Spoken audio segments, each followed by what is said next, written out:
Pulang kerja, istri syok lihat suami selingkuh dengan keponakan, hingga mereka lakukan begini. Assalamualaikum sahabat Bunda.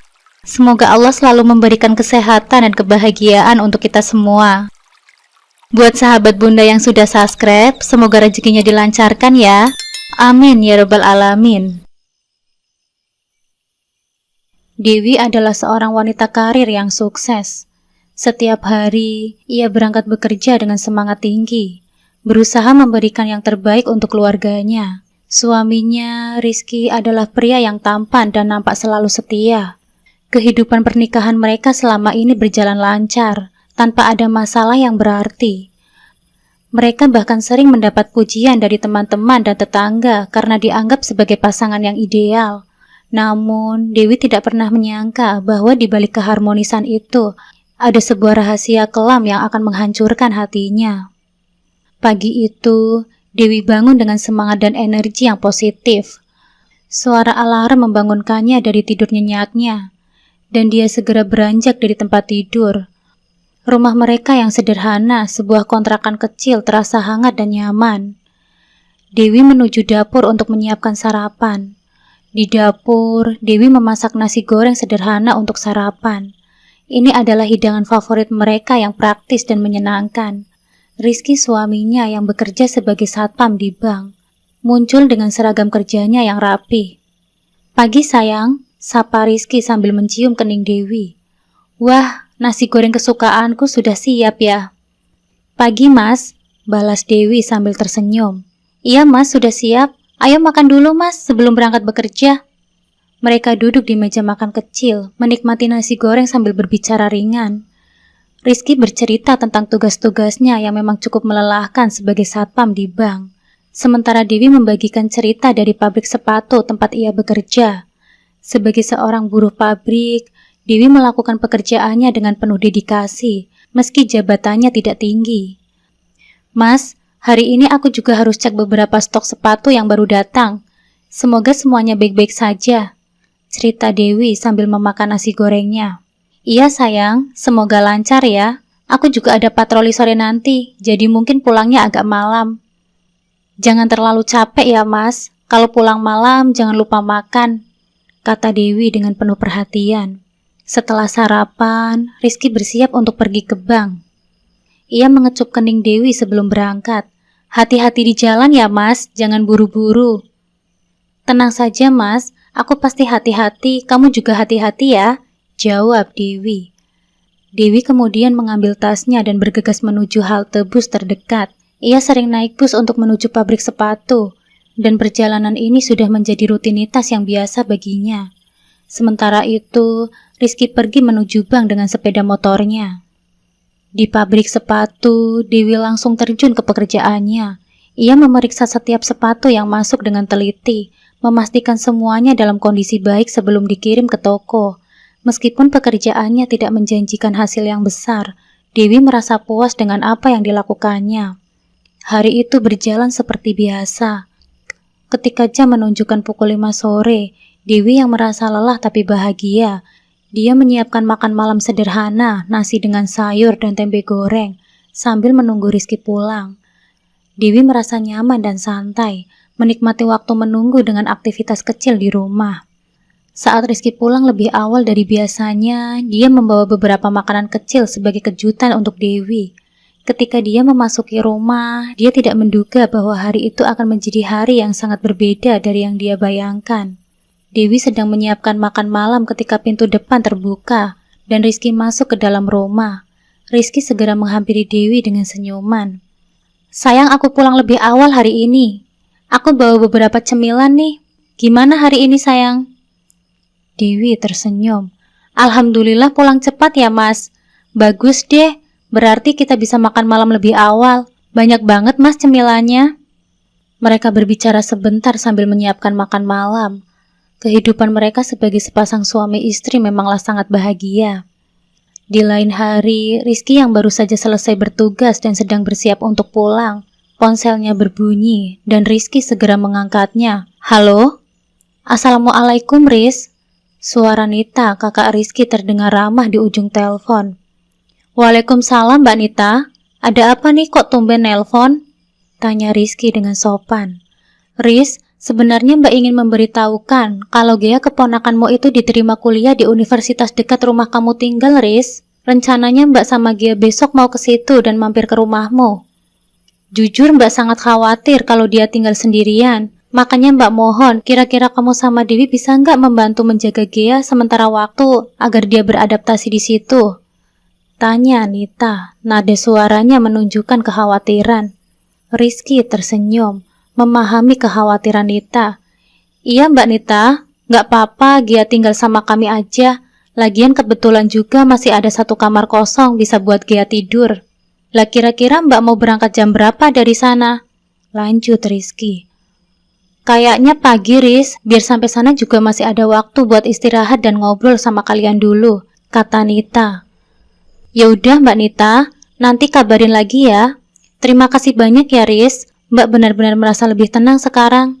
Ya sama-sama Mbak, jawab Rizky sebelum mengakhiri teleponnya.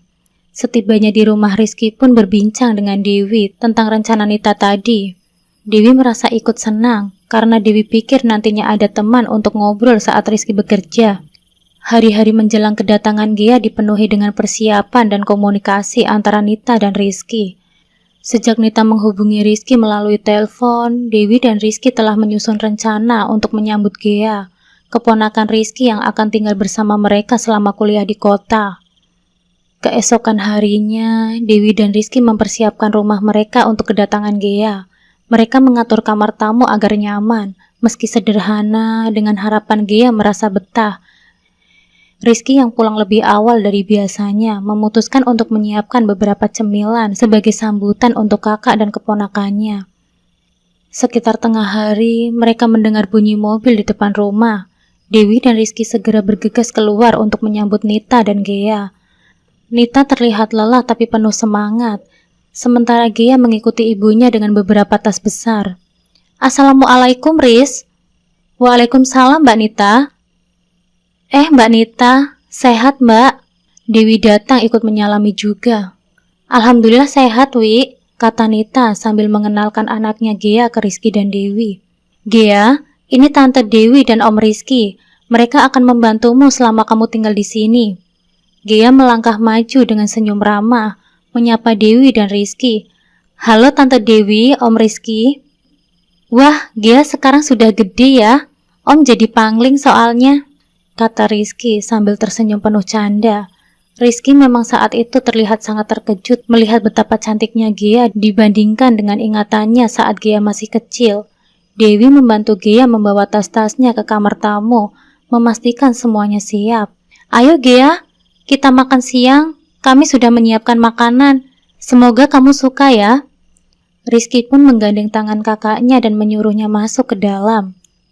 Mbak Nita, ayo makan dulu. Tadi aku sama Dewi sengaja masak buat Mbak dan Gea. Kamu itu Riz, repot-repot banget. Mbak kan jadi gak enak sama kamu, kata Nita. Udah Mbak, gak apa-apa. Mbak juga dulu banyak bantu aku kok. Sambil duduk di meja makan, mereka berbincang ringan. Gea bercerita tentang rencananya kuliah di universitas dan bagaimana dia merasa bersemangat untuk melalui petualangan barunya. Dewi dan Rizky mendengarkan dengan penuh perhatian, senang melihat betapa cerianya Gea. Rasa nasi gorengnya enak sekali Tante Dewi, terima kasih ya, kata Gea sambil menyantap makanannya. Senang kalau kamu suka, jawab Dewi dengan senyum. Kami berharap kamu betah di sini ya. Di sisi lain, Rizky sesekali melirik Gea dengan rasa kagum, memikirkan betapa cepatnya waktu berlalu sejak terakhir kali dia bertemu dengan Gea. Dewi juga merasa lega melihat betapa Gea merasa nyaman di rumah mereka. Meskipun Dewi merasa banyak hal yang harus diatur, dia tidak merasakan adanya kecanggungan atau curiga terhadap Gea. Dengan kedatangan Gea, suasana rumah menjadi lebih hidup. Dewi dan Rizky berusaha membuat Gea merasa diterima dan nyaman di rumah mereka yang sederhana. Mereka berharap bisa memberikan dukungan yang Gea butuhkan selama tinggal di kota. Namun, mereka tidak menyadari bahwa perubahan besar akan segera mengguncang kehidupan mereka. Setelah makan siang itu, Nita ibu Gea pamit pulang lagi ke desa karena masih ada pekerjaan yang akan diselesaikan. Maklum saja, Nita seorang janda setelah suaminya meninggal dunia, harus bisa mandiri agar bisa menghidupi keluarganya. Riz, Mbak nitip Gea ya. Kamu juga jangan nakal ya Gea, kata Nita sambil berpamitan pulang. Waktu pun berlalu beberapa bulan setelah kedatangan Gea. Dewi mulai merasakan ada sesuatu yang tidak biasa dalam kehidupan sehari-hari mereka. Awalnya semuanya nampak baik-baik saja, tetapi seiring berjalannya waktu, beberapa perubahan kecil mulai mengusik perasaannya. Dalam beberapa minggu terakhir, Rizky mulai sering mengambil shift malam di bank tempatnya bekerja. Setiap kali dia berangkat kerja pagi-pagi sekali, Rizky baru pulang setelah bertugas semalaman. Pada awalnya, Dewi menganggap ini adalah bagian dari tuntutan pekerjaan Rizky. Namun, semakin sering hal ini terjadi, semakin Dewi merasa ada yang aneh. Suatu pagi, saat Dewi sedang bersiap untuk pergi bekerja, dia mendapati Rizky baru saja pulang dan sedang meminum kopi di dapur. Mas Rizky, sapa Dewi sambil menuangkan secangkir kopi untuk dirinya sendiri. Akhir-akhir ini kamu sering sekali mengambil shift malam. Ada masalah dengan pekerjaan? Rizky mengangguk sambil tersenyum lemah. Iya, memang akhir-akhir ini banyak pekerjaan yang harus diselesaikan. Tapi jangan khawatir. Aku baik-baik saja kok. Dewi merasa tidak sepenuhnya puas dengan jawaban itu, tetapi dia memutuskan untuk tidak membahasnya lebih jauh. Dia terus melanjutkan rutinitasnya, berusaha untuk tetap positif. Selama beberapa minggu terakhir, Dewi juga memperhatikan bahwa Gia seringkali tidak berangkat kuliah pada jam-jam tertentu. Kadang-kadang dia melihat Gia hanya berada di rumah atau menghabiskan waktu di kamar tanpa alasan yang jelas. Dewi mencoba menanyakan hal ini dengan lembut saat mereka berpapasan di rumah. Gia, Tante lihat kamu sering tidak pergi kuliah akhir-akhir ini. Kamu baik-baik saja kan? Tanya Dewi suatu pagi saat mereka bertemu di ruang makan. Gia terlihat sedikit terkejut dengan pertanyaan itu, tetapi segera menjawab dengan senyum ramah. Oh iya Tante, Gia nggak apa-apa kok. Kadang-kadang ada jadwal kuliah yang tidak terlalu padat, jadi aku memutuskan untuk beristirahat atau menyelesaikan tugas di rumah.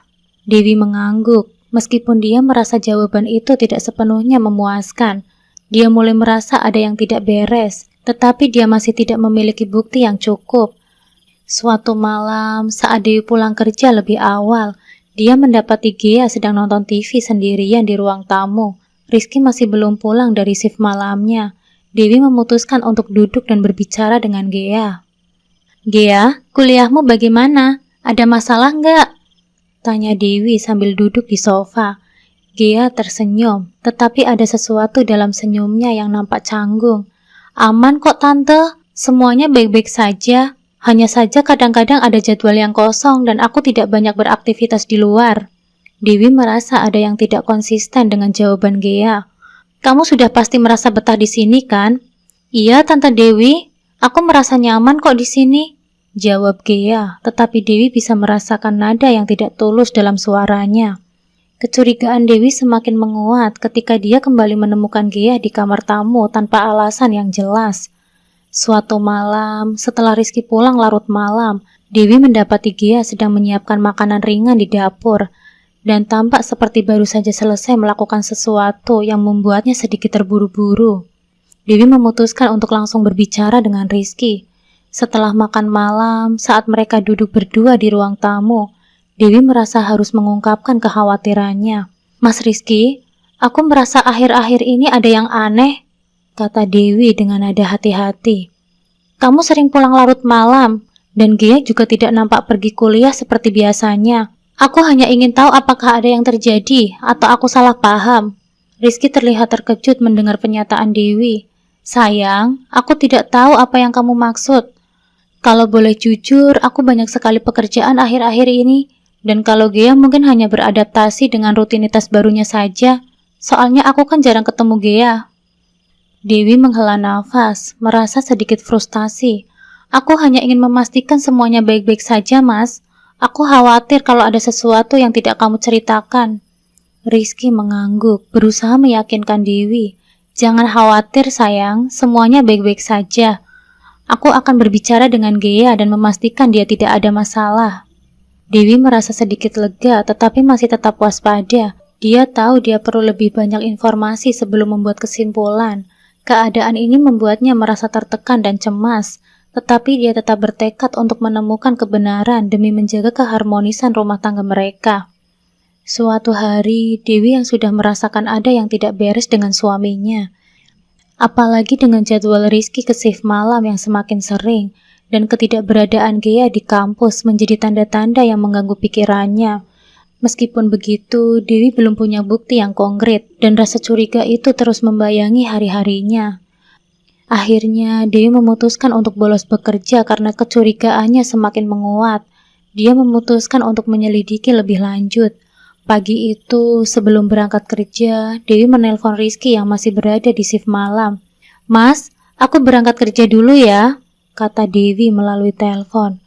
"Oh ya mas, nasi goreng kesukaanmu sudah siap di meja makan. Di rumah cuma ada Gea. Tadi aku lihat Gea masih tidur, jadi aku nggak bangunin. Nanti kamu saja ya yang bilang ke Gea untuk sarapannya." "Iya sayang," jawab Rizky dengan ceria.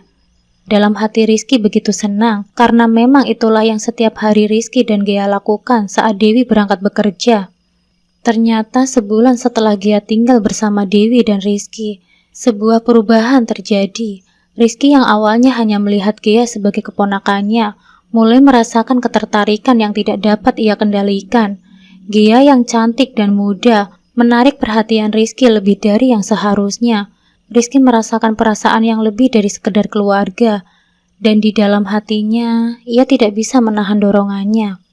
Di sisi lain, Gea yang awalnya hanya mencari sosok ayah karena kehilangan ayahnya sendiri, merasa nyaman dengan Rizky. Semakin lama, perasaan itu berkembang menjadi cinta. Gea dan Rizky mulai menjalin hubungan yang melampaui batas-batas norma. Mereka menemukan kenyamanan dan kepuasan dalam satu sama lain, meskipun mereka tahu bahwa hubungan ini salah. Setiap hari, Rizky dan Gea berusaha menyembunyikan hubungan mereka dari Dewi. Saat Dewi berangkat kerja, Rizky akan pulang dan menghabiskan waktu dengan Gea. Mereka berdua sering menghabiskan waktu bersama, melakukan hal-hal yang seharusnya tidak mereka lakukan. Bahkan bisa dibilang mereka berdua telah melakukan hubungan terlarang suami istri berkali-kali di saat Dewi sedang bekerja. Kebiasaan ini telah menjadi rutinitas mereka, dan Rizky merasa sangat senang dengan hubungan terlarang ini, tidak peduli bahwa Gea adalah keponakannya sendiri. Akhirnya pukul 9 Dewi memang berpura-pura berangkat kerja pulang ke rumahnya. Setibanya di rumah, Dewi merasa ada sesuatu yang tidak beres. Pintu utama sedikit terbuka, dengan hati-hati Dewi melangkah masuk dan menuju kamar tidur. Suara-suara samar dari dalam kamar membuatnya semakin khawatir. Ketika Dewi membuka pintu kamar, pemandangan yang menghancurkan hatinya terhampar di depan matanya. Rizky dan Gea sedang berpelukan dalam keadaan yang sangat memalukan, menunjukkan hubungan yang melampaui batas keluarga. Mereka berdua bahkan tak mengenakan sehelai pakaian apapun. Dewi terdiam dengan air mata yang mengalir di pipinya. Rizky dan Gea terkejut dan berusaha menutupi diri mereka. Rizky mencoba untuk berbicara. "Sayang, ini tidak seperti yang kamu pikirkan." Namun Dewi tidak ingin mendengar penjelasan apapun. Rasa sakit dan pengkhianatan menghancurkan semua pikirannya. "Mas, kamu kok tega ya? Bagaimana bisa kalian melakukan ini?" Dewi akhirnya berhasil berkata. Suaranya pecah oleh emosi. "Dan kamu Gea, kamu sudah gila ya? Padahal aku menganggapmu seperti keluargaku sendiri." Gea dengan mata yang penuh penyesalan dan rasa takut mencoba untuk berbicara. "Tante Dewi, aku tidak tahu harus berkata apa. Aku hanya merasa nyaman dengan Om Rizky, dan aku salah." Rizky berusaha mendekat, tetapi Dewi mundur, menolak untuk didekati. "Jangan dekati aku. Kalian sudah menghancurkan semuanya." Dewi yang tak tahan lagi dengan semua ini, ia segera berbalik dan berlari keluar rumah. Air matanya tak berhenti mengalir, rasanya seperti mimpi buruk yang nyata. Bagaimana bisa Rizky yang selama ini selalu tampak penuh kasih sayang, tega mengkhianatinya, dan bagaimana bisa Gea yang selama ini ia sayangi, tega melakukan hal seperti ini. Setelah beberapa saat, Rizky keluar dari kamar berpakaian seadanya. "Dewi, dengarkan aku. Tolong, biarkan aku jelaskan." katanya sambil mencoba mendekati Dewi. Namun Dewi tak mau mendengarkan. Tidak ada yang perlu dijelaskan, Rizky. Aku melihatnya sendiri. Aku melihat kamu dengan senangnya bercumbu bersama Gea, teriak Dewi dengan suara yang penuh emosi.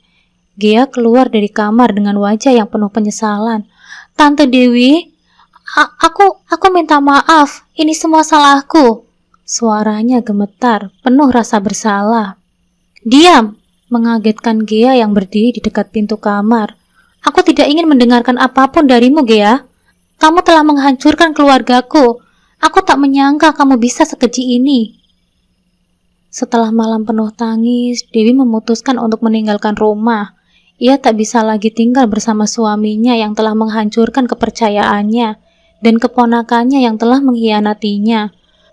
Malam itu, Dewi mengemas beberapa pakaian dan pergi ke rumah temannya untuk sementara waktu.